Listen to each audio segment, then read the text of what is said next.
Hello everyone and welcome to another episode of Orthodox Mentor with Boyan. I'm the Boyan in question and I am making the most of the possible situation. I'm going to a birthday party of my cousin and I'm in my old place, so trying to um, make as much as possible of everything I have around in order to record this video. This phone is actually right now propped on like a pencil holder that is on a birthday gift box that's on a medicine box that's on another birthday gift box. So it's on a literal scaffolding. So this question comes from Bad History. The question is, um, what are the dogmas or teachings that all the Orthodox faithful are bound to that aren't dependent on the bishops? Thank you for a question. I must say that I did not understand the question, completely, because dogmas aren't dependent on the bishops. They exist as the church deems them to, generally through the ecumenical councils. Uh, Bishops are there to ensure that the dogma is preserved, that all of the practices of the church are followed in the best possible way, to apply canons. And of course, we can claim that there are all these sort of omissions, failures in that regard. But when it comes to dogmas, the closest thing you can find where there is a listing of the things you need to ascribe to, the closest thing you have to that is the confession of Patriarch Dositeus from, I believe, 17th or 18th century.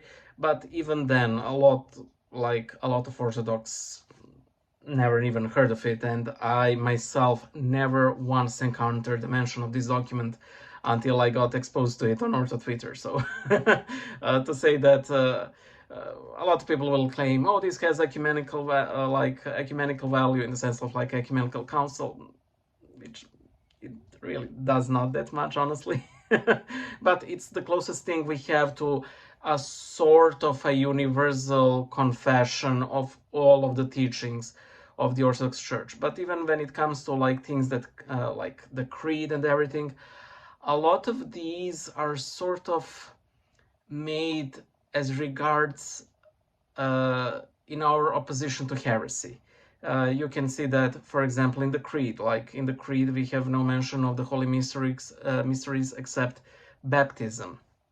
Uh, and it's clear because at that moment, Arianism and different faulty teachings when it came to baptism were prevalent, and so on and so forth. And even that is reflected in the Confession of the Dositeus because it was made as a direct reply to the claims of both the Calvinists and the Catholics. But again, it's very difficult to procure this sort of list. The thing is, read your Bible, obey your bishop and your priest, and that's all. Bishops don't make dogma, even when they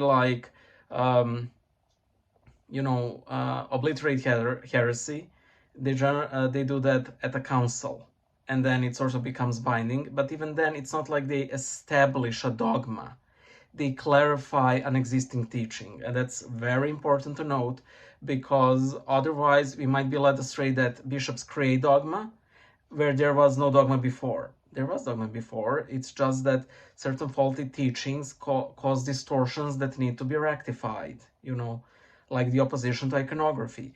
I think that's one of the best examples, because opposition to iconography led heretics in a lot of bad places that really do not uh, align with our view of God and of God's view of us, and that is where due care needs to be taken.